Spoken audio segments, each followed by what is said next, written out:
창세기 11장 10절에서 30절까지 말씀 제가 봉독하겠습니다.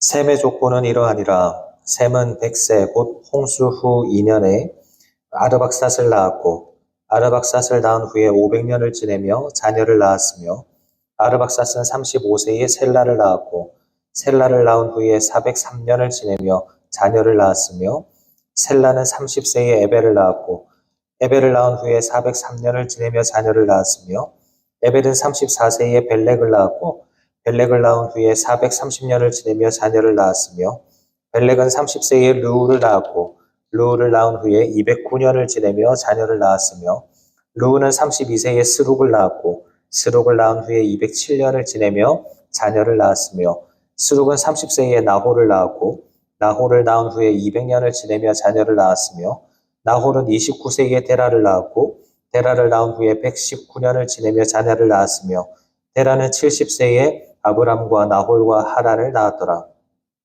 데라의 족보는 이러하니라.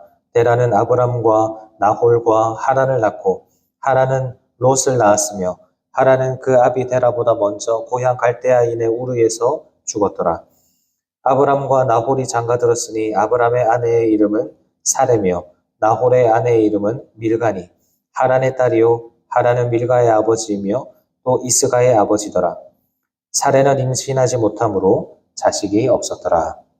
아멘. 하나님의 은혜와 기도의 응답이 있는 새벽 되시기를 주님의 이름으로 축원합니다.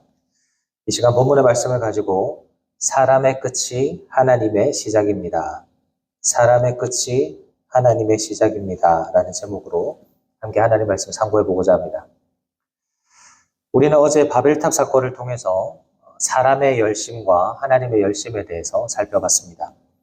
하나님과 같이 높아져서 자신들의 이름을 드러내고자 했던 그 사람의 열심은 영원한 멸망을 향하여 나아가는 그 사람을 멈추게 하시는 그 하나님의 열심에 의하여서 무너져 내리게 되었습니다. 그 거창했던 프로젝트는 다 중단이 되었고 사람들은 뿔뿔이 흩어졌습니다. 그런데 보통 이야기의 흐름상 이 뒤에 흩어진 사람들이 이제 어떻게 살았는지에 대한 이야기가 그 뒤에 쭉 이어질 것 같은데 오늘 본문에서부터 또 갑작스러운 족보가 기록되기 시작합니다. 어떻게 보면 1절부터 9절까지가 사람들이 벽돌을 만들어내면서 탑을 쌓아 올리면서 시끄러운 소음을 내는 그런 분위기였다면 오늘 본문의 이 족보는 하나님께서 조용히 생명을 이어가고 계시는 그 침묵의 족보와도 같은 분위기입니다. 세상은 누가 더 큰 건물을 짓고 누가 더 유명해지느냐를 가지고 시끄러운 난리를 벌였지만 결국 바벨탑은 미완성으로 남아버렸습니다. 하지만 아무도 주목하지 않는 그 가정 안에서 아이가 태어나고 생명을 길러내고 또 믿음의 대를 이어가는 이 침묵의 족보는 멈추지 않고 계속 흘러갑니다. 이런 차원에서 오늘 본문이 말하고자 하는 바가 무엇일까요? 바벨탑이라고 하는 사람이 만든 역사는 실패했을지 몰라도 생명이라고 하는 하나님의 역사는 실패하지 않는다라는 점입니다.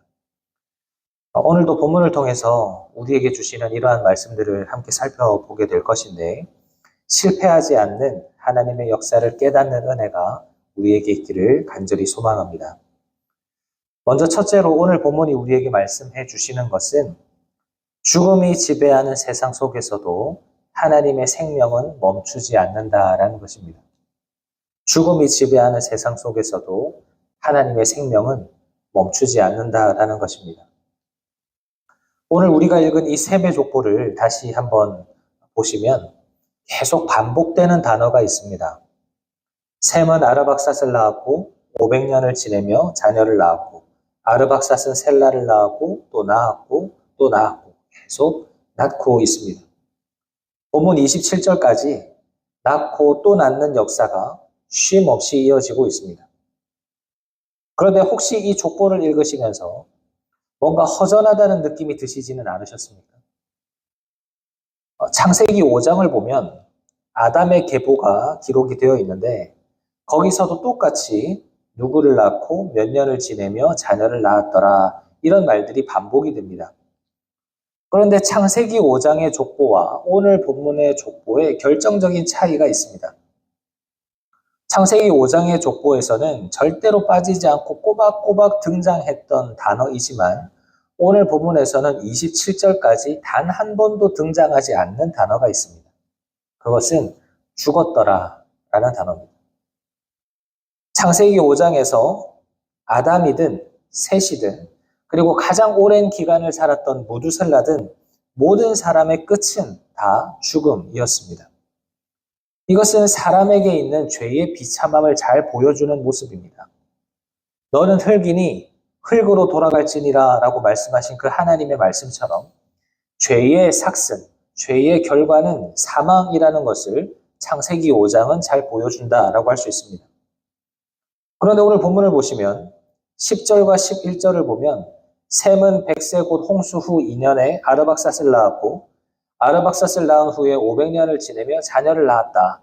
이렇게 말씀하고 있는데 그걸로 끝입니다. 12절에 나오는 아르박삿도 그렇고 14절에 나오는 셀라, 16절의 에벨 등등 모든 사람들이 다 낳고 또 낳았는데 죽었다라는 말이 나오지 않습니다. 이것이 무엇을 의미하겠습니까? 셈의 후손들은 마치 에녹처럼 죽음을 보지 않고 하나님이 데리고 가셨다라는 의미일까요? 아니면 이 땅에서 영원히 살았다라는 의미일까요? 아닙니다. 이들도 다 죽었습니다. 다 흙으로 돌아갔습니다.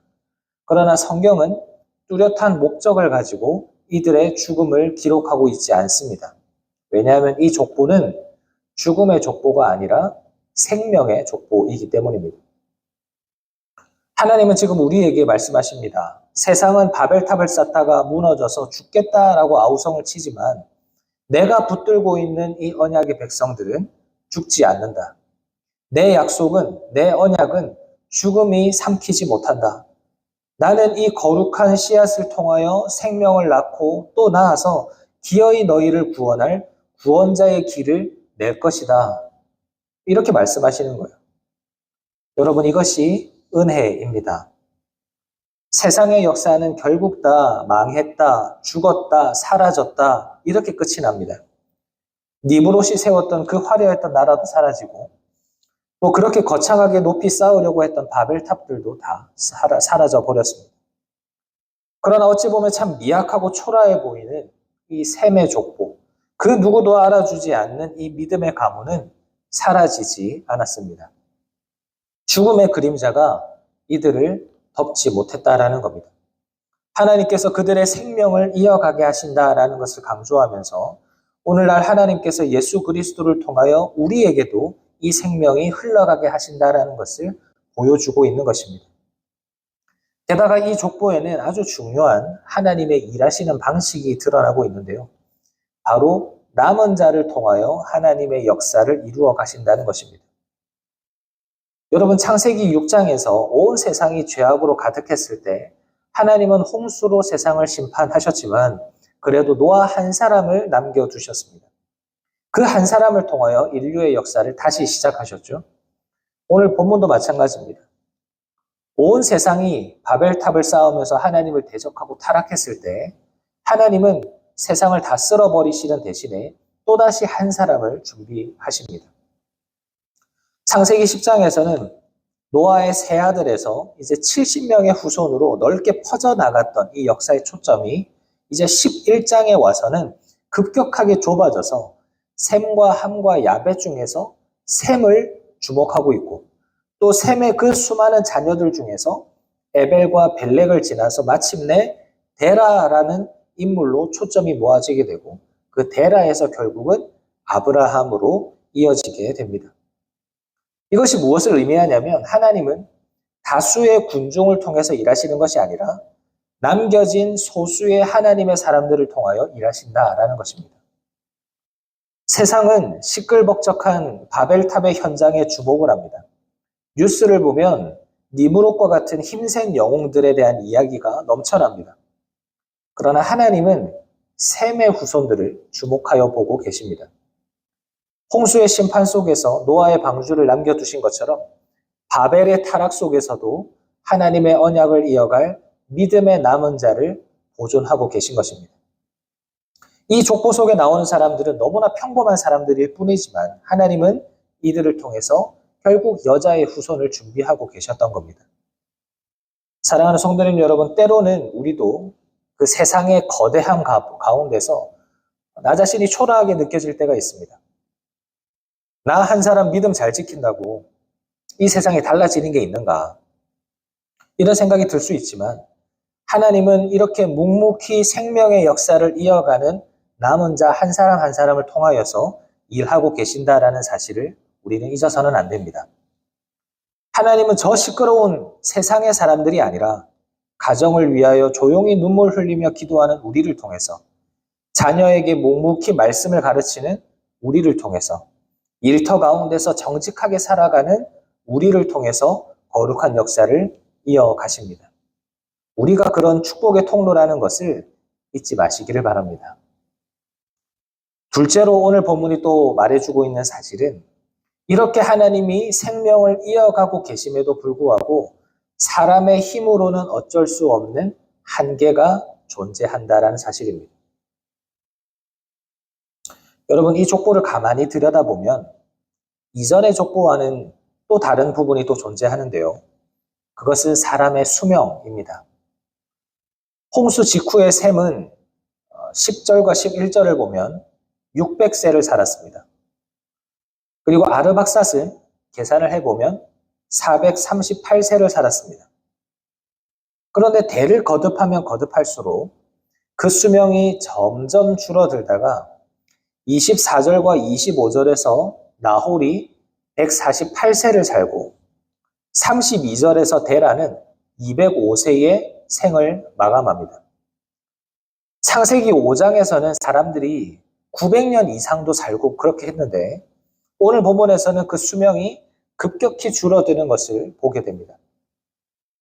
물론 이것을 궁창 위에 있던 물이 사라짐으로써 사람이 오래 살 수 있는 환경이 아니게 되었다, 이렇게 말을 할 수도 있겠습니다만, 이것을 우리가 영적으로 해석을 해보면 죄가 관영해질수록, 죄가 더 깊어질수록 사람의 생명력도 점점 쇠퇴한다는 것을 우리는 보게 되는 것입니다.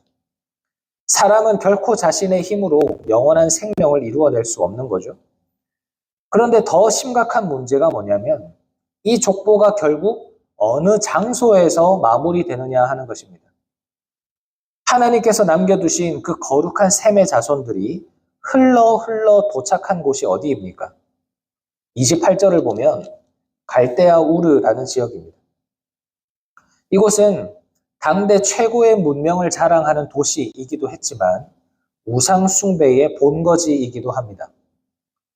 하나님의 이름을 부르며 예배하던 셈의 후손들이 세월이 흐르자 세상 문화에 동화되어서 결국 우상을 만들어 파는 사람이 된 것입니다. 여기에 대한 비극적인 결과가 28절에 나옵니다. 하란은 그 아비 데라보다 먼저 고향 갈대아인의 우르에서 죽었더라.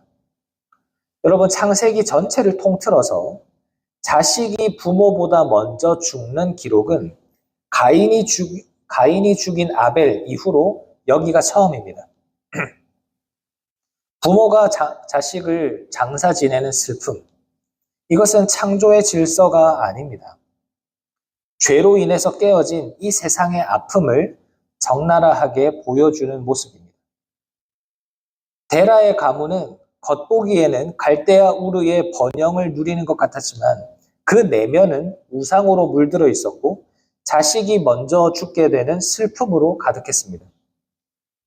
그리고 또 한 가지 절망의 소식이 있죠. 30절을 보면 사레는 임신하지 못하므로 자식이 없었더라. 지금까지 10절부터 29절까지 수없이 반복되었던 단어가 무엇이었습니까?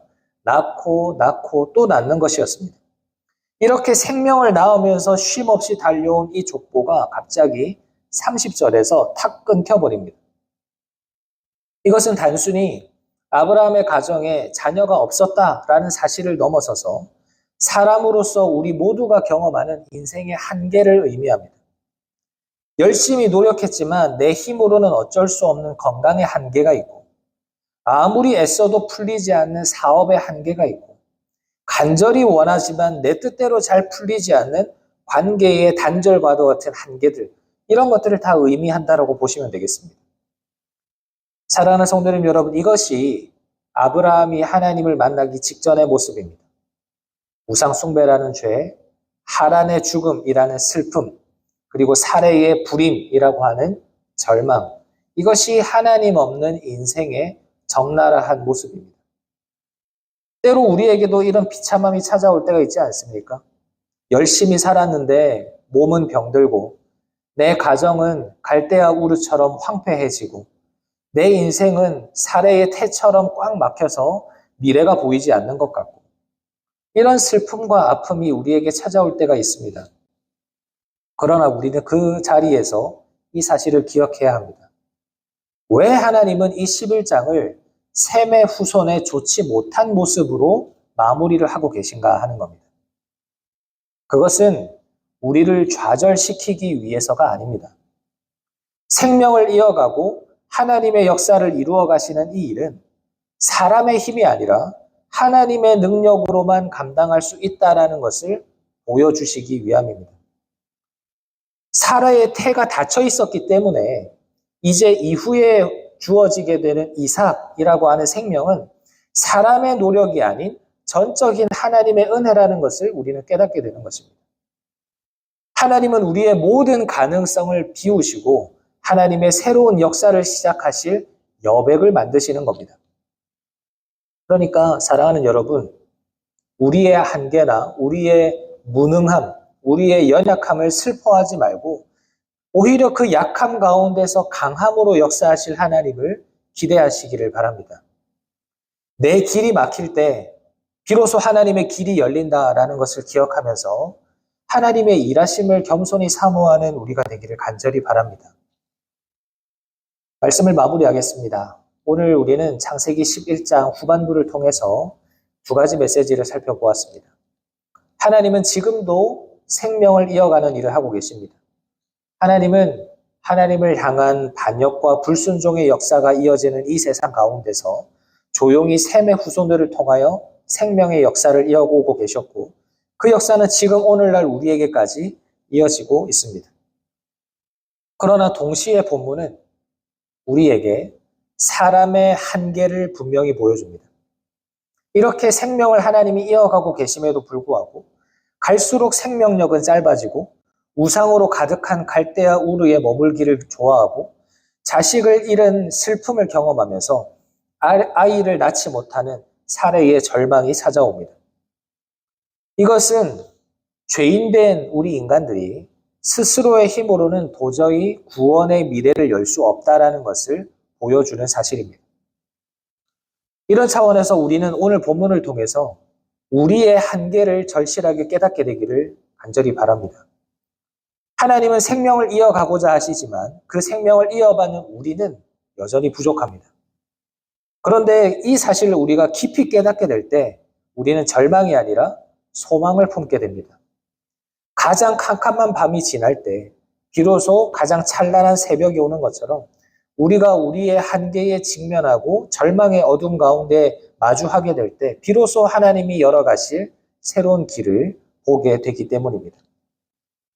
조금 역설적으로 들릴 수 있을지 모르겠지만 사랑하는 여러분, 우리의 한계가 오히려 감사의 제목이 될 수 있기를 바랍니다. 내가 할 수 없기 때문에 하나님을 의지할 수밖에 없고 내 소망이 끊어졌기 때문에 하나님을 붙들 수밖에 없기 때문에 우리의 연약함은 오히려 감사의 제목이 될 수 있고 은혜의 통로가 될 수 있는 것입니다. 나의 없음이 하나님의 있음을 경험하는 통로가 된다면 그것이 우리의 가장 큰 복이 될 수 있습니다. 우리가 약할 때 비로소 하나님은 우리 가운데 새 일을 행하시면서 놀라운 능력으로 역사하실 것입니다. 오늘 하루 나의 한계와 부족을 인정하면서 그 가운데 하나님이 일하실 것을 사모하면서 이 절망을 뚫고 은혜 주실 그 하나님만 바라보는 저와 여러분 되시기를 주님의 이름으로 축원합니다. 아멘. 말씀을 생각하면서 함께 기도하겠습니다. 하나님 아버지 감사합니다. 오늘 셈의 족보를 우리가 함께 또 살펴보면서 여전히 생명을 이어가고 계시는 하나님의 역사를 봄과 동시에 그 생명을 이어가고 있는 우리가 여전히 부족한 존재라는 것을 또 깨닫게 됩니다. 하나님, 우리의 연약함과 우리의 한계를 바라보며 절망하는 것이 아니라 오히려 그 연약함을 통하여 일하시는 하나님을 바라보며 소망을 품는 우리가 되게 하여 주시옵소서. 그래서 우리의 연약을 바라보며 오히려 하나님께 감사할 수 있는 우리가 되게 하시고, 그래서 오늘 하루 우리의 삶이 주님 주시는 그 겸손을 회복하며 하나님께 감사하는 삶이 되어질 수 있도록 은혜 베풀어 주시옵소서. 우리와 함께 하실 하나님을 기대하며 예수님의 이름으로 기도합니다. 아멘.